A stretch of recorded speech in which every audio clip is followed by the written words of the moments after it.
It was February 1945. German soldiers ran desperately through the corridors of a secret factory while the air filled with invisible death. Within minutes, some of the men who had helped create the world's most lethal chemical weapon would die from their own creation. This is the story of how the Nazi chemical warfare project became their own nightmare. The Dyhernfurth factory didn't appear on any official map. Hidden in what is now Poland, this facility guarded one of the Third Reich's most terrible secrets: the mass production of Tabun nerve gas, a poison so powerful that a single drop could kill a grown man in minutes. Since 1942, the factory had been operating 24 hours a day. Thousands of concentration camp prisoners worked as slaves, filling bombs and artillery shells with this deadly gas. Conditions were so dangerous that the workers looked like living corpses, according to testimonies from local residents. Hundreds died from toxic exposure, malnutrition, and exhaustion. But in February 1945, everything changed. Soviet troops were advancing unstoppably toward eastern Germany. The Red Army had crossed the Oder River and was dangerously approaching the secret factory. The Nazi high command faced a desperate decision. They could not allow 12,000 tons of nerve gas to fall into enemy hands. But it wasn't a simple task. Tabun gas couldn't simply be burned or exploded. It was too dangerous. Improper handling could create a toxic cloud capable of killing thousands of people within a radius of several kilometers. On February 5, 1945, General Max Sachsenheimer received a desperate order from Berlin. Soviet troops were less than 48 hours away from reaching Dyhernfurth. He had to evacuate all German personnel and completely destroy the factory before it fell into enemy hands.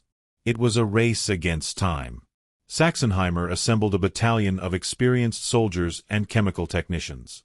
They knew it was an extremely dangerous mission. They would have to work against the clock to neutralize thousands of tons of Tabun gas, evacuate the remaining workers, and destroy all evidence of the secret operation before the Russians arrived.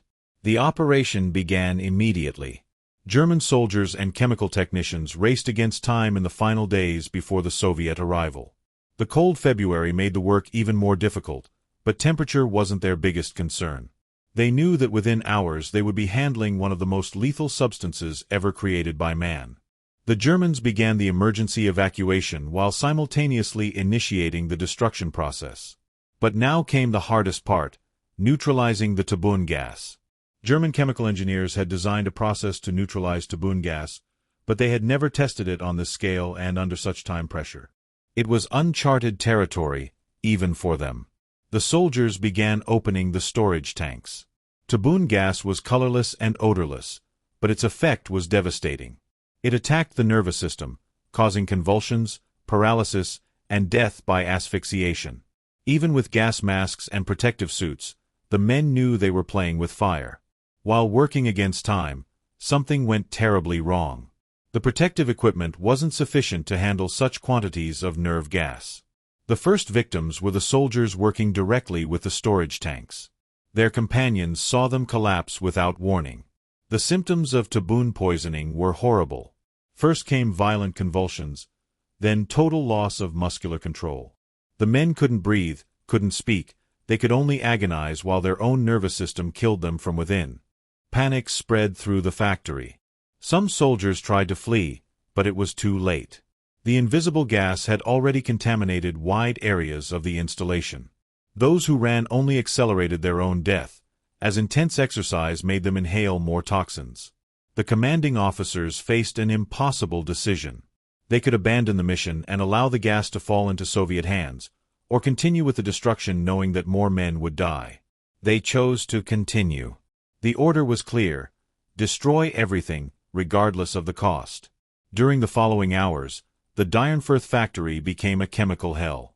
German soldiers fought not only against time and the Soviets, but against their own secret weapon. Each breath could be their last. Each false move could mean an agonizing death. The engineers tried to accelerate the neutralization process, but chemistry doesn't forgive errors. They mixed reactants incorrectly, creating unexpected reactions that released even more toxic gas into the air.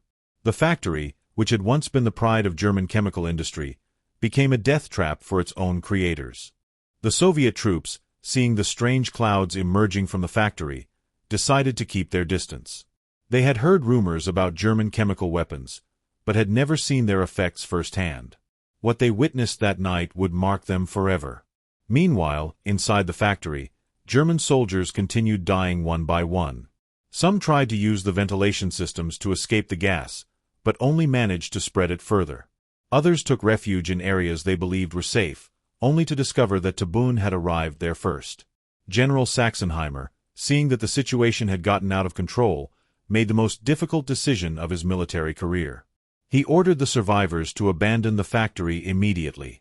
The mission had failed, but at least some men could live to tell about it. The last German soldiers left Dyhernfurth like ghosts. Some had been exposed to the gas but didn't yet show symptoms. Others limped, coughed up blood, and knew their hours were numbered.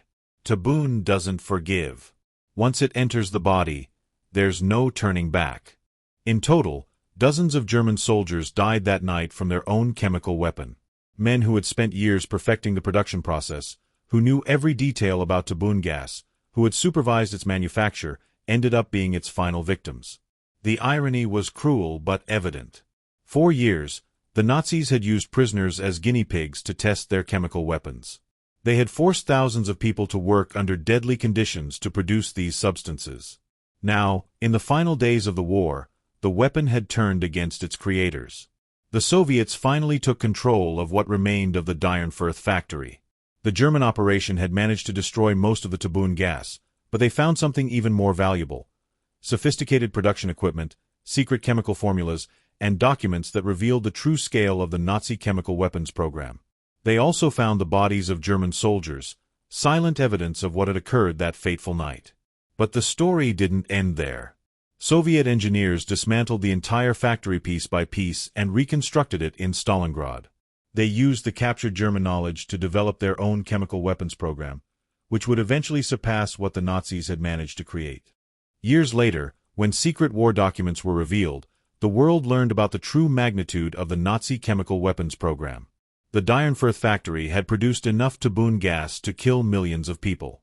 Fortunately, the Germans never used it on a large scale on the battlefield, perhaps because they feared Allied retaliation.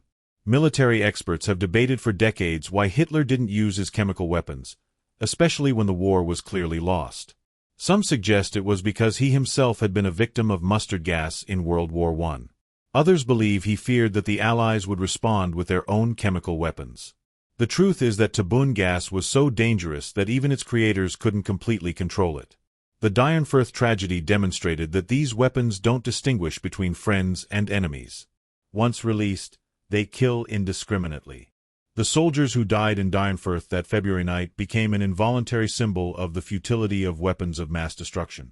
They had dedicated years to perfecting an instrument of death, only to become its final victims. Today, the site of the former Dyhernfurth factory is a silent reminder of one of the darkest chapters in human history. The soil is still contaminated with chemical residues, decades after the end of the war. It's an inadvertent monument to humanity's capacity to create horrors we cannot control. The story of Dyhernfurth reminds us that some weapons are so terrible that even their creators are not safe from them. On a cold February night in 1945, science turned against those who had perverted it, and the Nazi secret weapon found its last victims among the very Germans who had created it. Today, the site of the former Dyhernfurth factory is a silent reminder of one of the darkest chapters in human history. The soil is still contaminated with chemical residues, decades after the end of the war. It's an inadvertent monument to humanity's capacity to create horrors we cannot control. The story of Dyhernfurth reminds us that some weapons are so terrible that even their creators are not safe from them.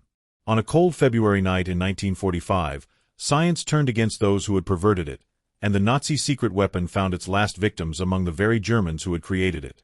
If you liked the video, comment, like, and subscribe. I'll see you in the next video.